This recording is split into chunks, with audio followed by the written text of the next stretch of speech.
నన్ను దర్శించుము, నన్ను హింసించు వారి కొరకై ప్రతిదండన చేయుము. దేవునికి స్తోత్రం. నన్ను హింసించు వారి కొరకై ప్రతిదండన చేయు, నన్ను దర్శించు ప్రభా. నా శ్రమ ఏంటో నీకే తెలుసు. నిజంగానే మన కష్టం ఏంటో, మన బాధ ఏంటో, మన ఇరుకేంటో, మన ఇబ్బంది ఏంటో దేవునికి తెలియదంటూ ఏమీ లేదు.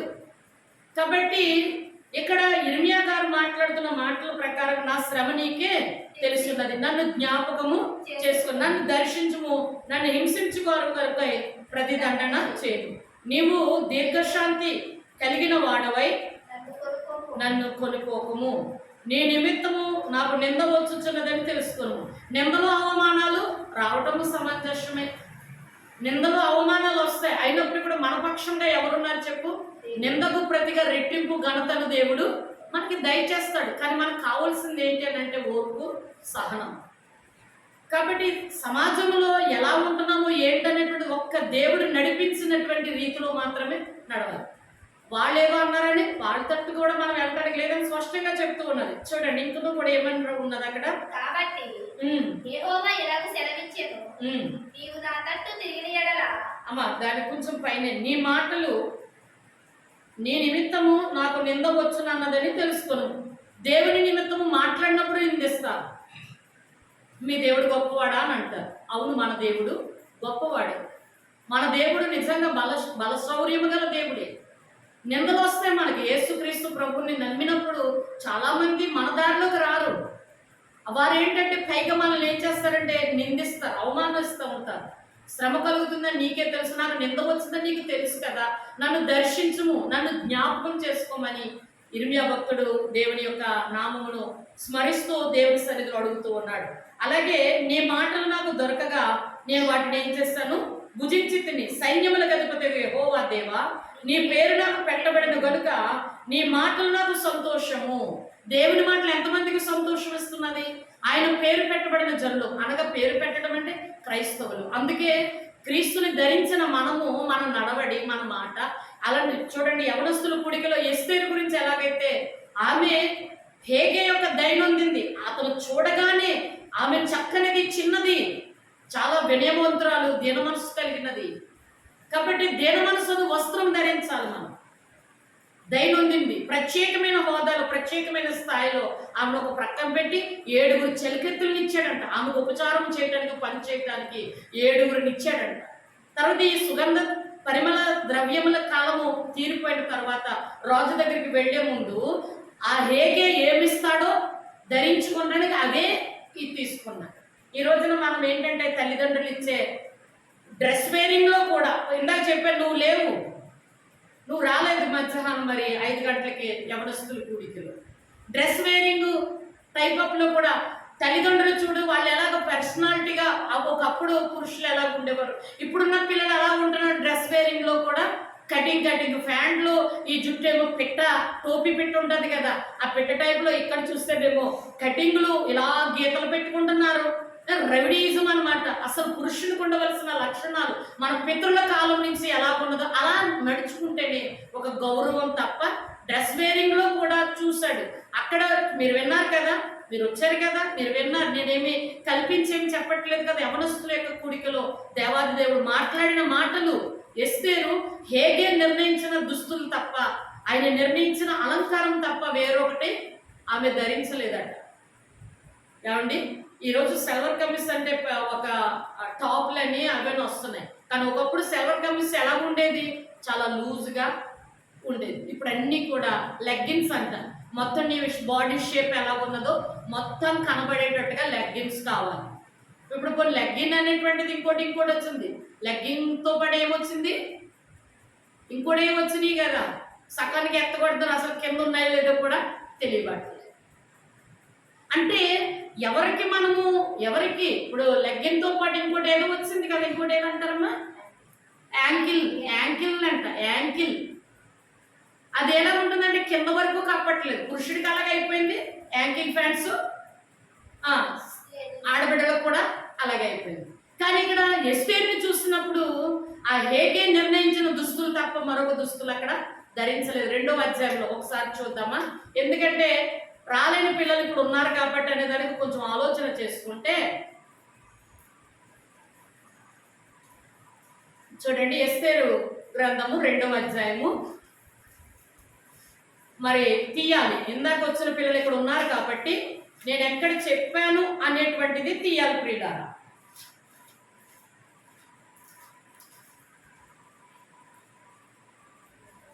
చూడు, ఎస్తేరు 2వ అధ్యాయంలో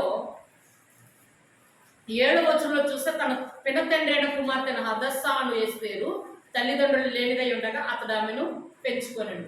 ఆమె అందమైన రూపమును సుందర ముఖము గలదై ఉండేది. ఈ రోజు కొంచెం అంత అందం ఉంటే, సుందర రూపం ఉంటే ఏమండి, ఆ సుందర రూపము ఎవరి కొరకు సిద్ధపరచుకోవాలంటే తన భర్త కొరకు అలంకరించుకోవాలి తప్ప వేరొక లోకానికి మాత్రం అలంకరించుకుని చూపించేది కాదు. ఈ దీని గురించి మాట్లాడాలంటే చాలా ఉన్నది. అలాగే పురుషుడు కూడా తన భార్యను బట్టి తప్ప కానీ వేరొకరికి తన అందచందాలు చూపించేది మాత్రం కాదండి. ఇది చాలా గొప్ప విషయం. ఇది బోధించేది ఎక్కడ బోధించుతారు? స్కూల్లో బోధించరు, స్కూల్లో విద్యాబుద్ధులు నేర్పిస్తారు. దైవ సన్నిధిలో నీతి, న్యాయము, యథార్థత, భక్తి, శ్రద్ధ, మరి ఒక తగ్గింపు జీవితం ఎలా ఉండాలనేటువంటిది నేర్పించేది దైవ సన్నిధి. కాబట్టి దీనికి ఇచ్చే వాల్యూ దీనికి, స్కూల్కి ఇచ్చే వాల్యూ స్కూల్కి ఇవ్వాలి. స్కూల్కి వెళ్తున్నాను కదా దైవ సన్నిధి ఎందుకని అనుకుంటే రెండు కూడా మనం బ్యాలెన్స్డ్ చేసుకునే బ్రతికినప్పుడే ఒక ఖచ్చితమైనటువంటి జీవితం మనకి ఉంటుంది. అయితే ఇక్కడ చూడండి, చాలమ్మా, చూడండి, సుందర ముఖము గలదై ఉండేది. ఆమె తల్లిదండ్రులు మరణం పొందిన తర్వాత మొర్దెకై ఆమెను తన కుమార్తెగా స్వీకరించారు. తదుపరిలో 9వ వచనంలోకి వచ్చేద్దాం. ఎందుకంటే సరే 9 కంటే కొంచెం ముందుకు చదవటమే మంచిది అనుకున్నాను. రాజాజ్ఞయు అతని నిర్ణయమును ప్రచురము చేయబడిన కన్యకలు అనేకులు శూషాను కోటకు పోగు చేయబడి హేగే వశమునకు అప్పగింపబడగా, హేగే వశమునకు అప్పగించబడ్డారంట. ఎవరో కన్యకలందరూ కూడా అప్పగించబడ్డారు. సరే, అది అట్లుండగా చూడండి, హేగే వశమునకు అప్పగింపబడింది. ఆ చిన్నది అతని దృష్టికి ఇంపైనది కనుక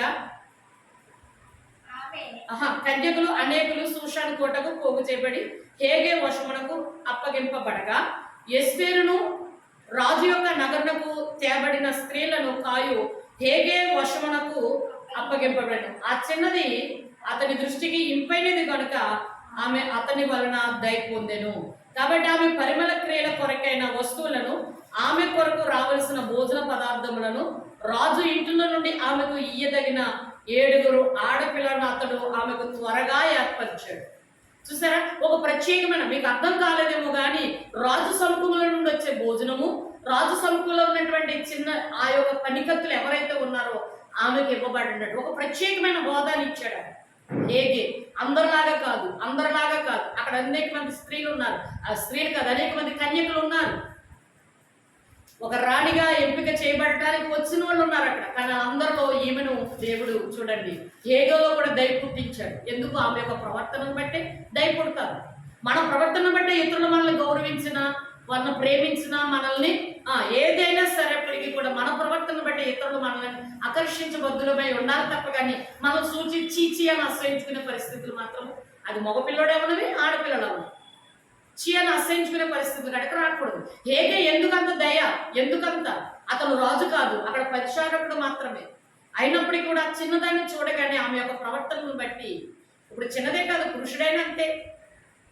సరే, అయితే చూడండి, శ్రేష్టమైన స్థలం అందించారు. మనకు ఒక ప్రత్యేకమైన స్థలంలో దేవుడు మనల్ని ఏర్పరచుకుంటే మనకేంటంటే సింహాసనం వద్దు. పందికి ఏం కావాలి? బురదే కావాలి. సింహాసనం ఎందుకు? కుక్కకి ఏం కావాలి? పెంటే కావాలి. మనం చక్కగా పరుపేసినా సరే అది ఒకసారి బురదలో పెంటలో పడుకుంటాయి, పొయ్యిలోకి వెళ్ళి పడుకుంటూ ఉంటాయి. అందుకే పెంట మీద తిరిగే కుక్కలు అంటే సింహాసనం తీసుకొస్తే అది పెంటకే పోతుంది. అలాగే కడగబడిన పంది బురదకే ఆశపడుతుంది, కానీ ఆ కడగబడింది ఖచ్చితంగా అమ్మో నాకు బురద ఎందుకు, నా యజమాని నన్ను కడిగే తెల్లని వస్త్రాలు వేస్తాడు కదా అని ఆలోచిస్తుందా పంది? అలాగే మానవ జీవితంలో కూడా దేవుడు మనకు ఉన్నతమైన స్థితి మన కొరకు ఏర్పరిస్తే దాని వైపు చూడకోకుండా ఈ లోకంలో ఉన్న బురద కోసం అంటించుకోవడానికి చూస్తూ ఉంటారు. అప్పుడే కెరియర్ పోతుంది, లైఫ్ ఉండదు అక్కడ. తల్లిదండ్రులు కూడా ఆలోచన చేసేది కూడా అదే. కాబట్టి ఆ సూర్యప్రకాష్ బాబు చెప్పినటువంటి మాట చూడండి, 10th క్లాస్లో హీరోల వైపు అందరితో చదువు చాలని అనుకుంటాం, కానీ లేదా అంటే అంతవరకు అవేది కాదు. ఆ బాబు చెప్పిన ఆ ఒక్క మాట నా హృదయాన్ని ఎంతో తాకింది, ఎంతో టచ్ చేస్తుంది ఆ బిడ్డ మాట. నాకేదో మార్కులు లేకుండా ర్యాంకులు రావాలని ఆలోచించలేదు, కానీ నా తల్లి కష్టపడిన రీతి, ఆమె మెడిసిన్స్ కోసం దాచుకున్న డబ్బులు, ఒకవేళ నా కొరకు ఫీజులు కట్టడానికి కనుక అలాంటప్పుడు నాకు గుర్తొచ్చాను. నా బిడ్డతో కూడా అదే చెప్తూ ఉంటాను నేను. ఎల్లమ్మ హాస్పిటల్ కంటే అమ్మో నీ ఫీజు కోసం, అమ్మో నీకు ఇది ట్యూషన్ ఫీజు కట్టాలి, నీకు అది కట్టాలి, నీకు ఇది కట్టాలి. తల్లిదండ్రులుగా ఎంతమంది ఎలా బాధపడుతున్నారో నా వలే ఆలోచన చేసుకుంటే, తల్లిదండ్రులకు ఇచ్చే గౌరవము, ఇచ్చే గిఫ్ట్ అదేనా? బాధ తీసుకొచ్చి ఇవ్వటం, వారికి కన్నీరా, వారికి వేదన తీసుకురావటం, చెమటొచ్చి మరి కనీసం ఆ ఎండ అంటే ఏంటి కూడా లెక్క చేయకోకుండా సొమసిపోతూ ఆ చెమట కార్చి సుఖం ఎరక్కోకుండా ఇంటికి వచ్చేసరికి ఇబ్బందికరంగా పిల్లలు ఉంటే కనుక ఆ తల్లిదండ్రులకు ఉండే బాధ ఎలా ఉంటుందో. నేను కూడా సేవ పరిచర్యకి బయటికి వెళ్ళిపోయిన తర్వాత ఇంటికి వచ్చేసరికి ఆ ఎండలో వచ్చి ఆ డ్రైవింగ్ చేసుకుంటూ వచ్చి ఎన్ని దాటుకుంటూ రావాలో, అటు లారీ వస్తుందేమో, ఇటు బస్సు వస్తుందేమో, ఇటు స్కూటర్ వస్తుందేమో, ఆడి గుద్దైపోయాడు, ఈడు గుద్దైపోయాడని ఒక రకంగా టెన్షన్తో రోడ్డు మీదకి వెళ్ళినాడు. ఇంటికి వచ్చేసరికి ఎలా ఉంటుందో, ఇంటికి వచ్చేసరికి మనశ్శాంతి లేకుండా చేస్తే కనుక ఆ తల్లిదండ్రులకి నరకం ఇంకోటి ఏదైనా ఉంటుందంటారా? కాబట్టి ఆలోచించుకోవాలి ప్రియులారా, ఆలోచించుకోవాలి. ఒక పిల్లలుగా తల్లిదండ్రులకి ఇచ్చే గిఫ్ట్ ఏంటనేటువంటిది, మనం ఏ బహుమతి ఇస్తున్నాం, ఇంత బంగారం పట్టుకొచ్చి ఇవ్వకలేదు, మీ వినయ విధేయతలే తల్లిదండ్రులకి ఇచ్చే ఏంటి చెప్పండి, అది బహుమానం. మదర్స్ డేకి, ఫాదర్స్ డేకి ఏవేవో గిఫ్ట్లు ఇస్తారు, అంతకంటే గిఫ్ట్ ఏంటంటే మీ వినయ విధేయతల గొప్ప గిఫ్ట్ అయి ఉన్నదని ఈ రోజు నేను హృదయపూర్వకంగా ప్రభు పేరట నేను ఆనపెడుతూ ఉన్నాను. వాడికి ఏదో ఇవ్వక్కర్లేదు. ఫాదర్స్ డే అంటే మీరు ఎటువంటి గిఫ్ట్ మీరు ఇస్తున్నారు? ఆ రోజు ఇస్తే ఒక షర్ట్ ఇవ్వచ్చు, ఒక వాచ్ ఇవ్వచ్చేమో తల్లిదండ్రులకు, లేకుంటే ఒక సారీ కొని పెట్టవచ్చు, లేకుంటే ఏదో ఒకటి చేయొచ్చు. కానీ దానికంటే ఏంటంటే అందమైన జీవితం, అది మీకు దేవుడు ఇచ్చినటువంటి తల్లి గర్భంలో నుండి తల్లిదండ్రులు పెంచుతూ తీసుకుని వచ్చేటువంటి ఆ జీవితాన్ని మీరు మరలా ధారాళంగా తల్లిదండ్రులకి ఇవ్వటమే, సంతోషకరమైన జీవితం వాళ్ళకి చూపించటమే వాళ్ళకి గొప్ప గిఫ్ట్. ఎందుకంటే మీరు బాగుపడాలి, మీరు ఒక ఉన్నతమైన స్థితిలో ఉండాలని తల్లిదండ్రుల ఆలోచన ఎల్లప్పుడూ ఉంటుంది ప్రియుల. మరి ఎస్తేరు చూడండి, తల్లిదండ్రులు మరణించిన అన్నగారు తండ్రిగా ఉండి ఆమెను పెంచుకుని ఒక వినయము విధేయతతో పెంచినప్పుడు ఆమె సౌందర్యమును, ఆమె వినయమును, ఆమెను విధేయత చూసినటువంటి హేగే ఇక్కడ ఫిదా అయ్యాడు. ఆమెకు ఒక ప్రత్యేకమైన స్థానం ఇచ్చాడు. తదుపరిలో రాజు దగ్గరికి అనేక మంది కన్యకులు వెళ్ళారేమో కానీ, అయితే రాజు కూడా దయనొందినటువంటి ఎస్తేరును చూస్తూ ఉన్నాం. ఆమెను శ్రేష్టమైన, అతి శ్రేష్టమైన స్థలం అందుంచెను. మొర్దెకై నీ జాతిని నీ వశమును కొనపరచకూడదని ఎస్తేరుకు ఆజ్ఞాపించు. కనుక ఆమె తెలుపలేదు. ఎస్తేరు ఎలా ఉండను, అది ఆమెకేమి సంభవించును అది తెలుసుకుంటే అంతఃపురం యొక్క ఆవరణం ఎదుట ప్రతిదినం కూడా మొద్దుకై తిరుగులాడుచుండెను. 6 మాసముల గోపరస తైలముతోను 6 మాసముల సుగంధ వర్గంతో స్త్రీల పరిమళ క్రియల కొరకైన మరి వేరు పదార్థములతో స్త్రీల పరిమళ క్రియలు ముగించి రాజునొద్దకు పోవారు. 12 మాసములైన తర్వాత రాజైన అహస్వరేషు నొద్దకు వెళ్ళుటకు ఒక్కొక్క చిన్నదానికి వంతు వచ్చినప్పుడు ఒక్కొక్క చిన్నది రాజునొద్దకు ఆ విధముగా పోవచ్చుండెను. ఏమనగా ఆ తీరున వారు పరిమళ క్రియలు చేయు కాలము సంపూర్ణమగుచుండెను.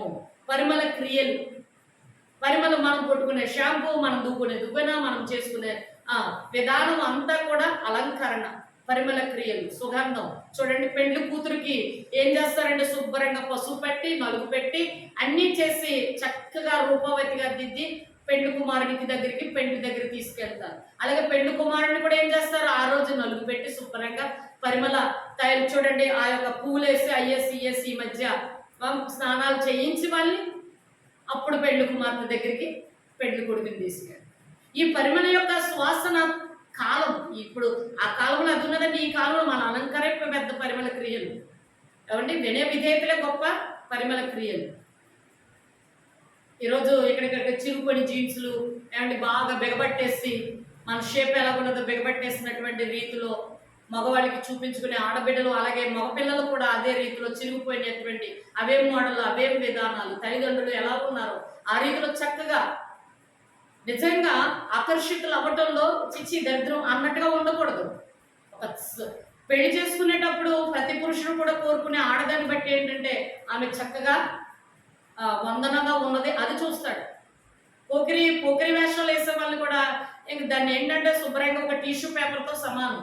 అరటిపండు చూడు తినేసి తొక్క నెల బయటకి ఎట్లా వేస్తారు, ఆ యొక్క స్త్రీని యొక్క జీవితం కూడా అలాగే నాశనం అయిపోతుంది. పిల్లల జీవితం, యవ్వన బిడ్డల జీవితం, వాళ్ళు అందంగా బయటకు కనపడి కొద్ది దీన్ని ఏదో రకంగా బుట్టలో పెట్టేసుకుందాం, ఏదో రకంగా దీన్ని మన గ్రిప్లోకి తీసుకుందాం, తర్వాత వాళ్ళకి పని అయిపోతుంది, ఫినిష్ అయిపోతుంది. ఇంక నేను వివరించి ఏం మాట్లాడక్కర్లేదు. తర్వాత ఒకవేళ భార్య వచ్చేసరికి ఎలాంటి భార్య కావాలంటే ఇలా ఇప్పు కటింగ్లు, డిప్ప కటింగ్లు, ఏమంటే జీన్స్ ప్యాంట్లో ఇలా వేసుకుని లిప్టిక్లు వేసుకుని సుందరంగా తయారైపోయిన వాళ్ళని ఎవరు ఒప్పుకోడు మ్యారేజ్గా. బాబు ఒప్పుకుంటారంటారా? పురుషులు ఇక్కడ ఉన్నటువంటి వాళ్ళు ఒకవేళ క్వశ్చన్ చేస్తే కనుక అదే చెప్తారు. ఏమండి, వినయవంతురాలనే కోరుకుంటారా లేకుంటే డిప్పకటింగ్లు వేసుకున్న కోరుకుంటారా? వినయవంతులనే కోరుకుంటారు, ఏ రూపంలో అయినా సరే. ఇది సమాజంలో మేము చూస్తున్నటువంటిదే, సమాజంలో చూస్తున్నటువంటిదే. వినయంతో ఉన్నటువంటి స్త్రీ కావాలని, అటువంటి బిడ్డ కావాలని కోరుకుంటారు. అలాగే వందనం ఉండే కుర్రను కోరుకుంటారు. అంతేగాని వీడేంట్రా బాబు సగం ప్యాంట్ ఏమో హాఫ్ కింద కటింగ్ అయిపోయి బాడీ అంతా ఇది వచ్చేసింది, ఈ కటింగ్ చూస్తే రౌడీ కటింగు, ఏంటి అసలు ఖచ్చితంగా భార్యను పెంచుతాడా, ఈడెక్కడ రోడ్డు ఎదవలాగా ఉన్నాడు, రౌడీ లాగా ఉన్నాడు అని చెప్పేసి ఖచ్చితంగా ఇంటికి వచ్చి ఖచ్చితంగా అంటారు, బాబాయ్ బాగలేదా కుర్రాడు, అసలు తన పద్ధతి నచ్చలేదు, నా పిల్లలు సోపెడతాడో లేదా అనుకుంటారు. ఆ పురుషుల్ని తీసి పడేయడానికి లేదు, లేకుంటే ఆడబిడ్డలు తీసి పడేయడానికి లేదు. ఈక్వల్స్ అనేటువంటిది ఖచ్చితంగా ఉంటుంది అన్నమాట. అటు అబ్బాయిని చూస్తారు, నా బిడ్డను పెంచుతారా లేదని, అలాగే అమ్మాయిని కూడా చూస్తారు, నాకు తగిన భార్య కాదా లేదా నా ఇంటికి తగిన కోడలు కాదా అని చూస్తారు. కాబట్టి మంచి అనేటువంటిది ఎస్తేరు గ్రంథం అప్పుడే నేను 2 వారముల నుంచి అనేటువంటిది ఎస్తేరుని తీసుకుని వస్తున్నాను యవనస్తుల కొరకే. అయితే ఇక్కడ చూడండి, మరియు అంతఃపురమును రాజు ఇంటిలోనికి వెళ్ళవలసిన సమయమందు ఆమె ఏమి కోరుకున్నో అది అట్టి స్త్రీకి ఇవ్వబడింది. కడమ వాళ్ళందరూ ఏం కోరుకుంటారో ఇవ్వబడ్డది, కానీ ఏమేమి కోరుకున్నారో ఇచ్చారేమో. కానీ ఇక్కడ ఎస్తేరు మాత్రం చూడండి, ఆ స్త్రీలు ఏం కోరుకున్నారో పట్టుకెళ్ళి వాళ్ళకి అలంకారం కోసం కిరీటాలే కావాలో, మంచి మంచి దుస్తులు కావాలో, ఏం కావాలో వాళ్ళు కోరుకున్నదల్లా ఇచ్చారు. వాళ్ళు కోరుకున్నట్టు వాళ్ళ ఇష్టరాజ్యంగా వాళ్ళు అలంకరించుకున్నారు. మనం చెప్పామనుకో పిల్లలకి, అమ్మ అలా కాదు బాబు ఇలా కాదని అన్నామనుకో, నీకేం తెలుసు ఇప్పుడు ట్రెండ్, ఏం ట్రెండ్ ఇప్పుడు, డ్రెస్సుల ట్రెండ్, మేకప్ ట్రెండ్, అన్ని ట్రెండే ఇప్పుడు ట్రెండ్, ఇప్పుడు మోడల్ ఇదే. మీకేం తెలుసు అదనమాట, మీకేం తెలుసు అంటాం. కానీ చూడండి, కోరుకున్నదల్లా ఇవ్వబడ్డది. తర్వాత సాయంత్రం అందు ఆమె లోపలికి వెళ్ళి మరుదినము ఉపపత్తులు కాయి రాజు యొక్క షండుడైనటువంటి సయజ్గు అను అతని వశంలో 2వ అంతఃపురమునకు తిరిగి వచ్చును. ఆమె యందు రాజు సంతోషించి ఆమె పేరు పెట్టి పిలిచితేనే గాని ఆమె రాజునొద్దకు మరలా వెళ్ళకుండేను. మొర్దెకై తన కుమార్తెగా స్వీకరించుకున్న తన పినతండ్రి అయిన అబిహాయిలు కుమార్తె ఎస్తేరు రాజునొద్దకు వెళ్ళుటకు వంతు వచ్చినప్పుడు స్త్రీలను కాయు రాజు యొక్క షండుడైన హేగే నిర్ణయించిన అలంకారము గాక ఆమె మరి ఏమీ కోరలేదు. ఆ హేగే ఏమిస్తాడో ఆ అలంకారమే తప్ప ఇంకోటి ఏమీ కోరుకోలేదంట. మరి ఈరోజు తల్లిదండ్రులుగా మేము ఇచ్చే దుస్తులు తప్ప మేము చేసుకునే, మీరు ఇలాగ ఉండాలి బాబు, ఇలాగ ఉండాలమ్మా, ఇలాగ ఉండాలి బాబు అని తల్లిదండ్రులుగా చెప్పేది వింటున్నారా? వింటున్నారా? ఇందాక చెప్పాను కదా, ఇది ట్రెండ్, మీకేం తెలుసు, అదే వర్డ్ అన్నమాట. కానీ ఎస్తేరు మాత్రం అలాగా లేదు, ఎస్తేరు అలాగా లేదు. తర్వాత ఏమీ కోరలేదు. ఎస్తేరును చూసిన వారందరికీ ఆమె యందు దయ పుట్టేను.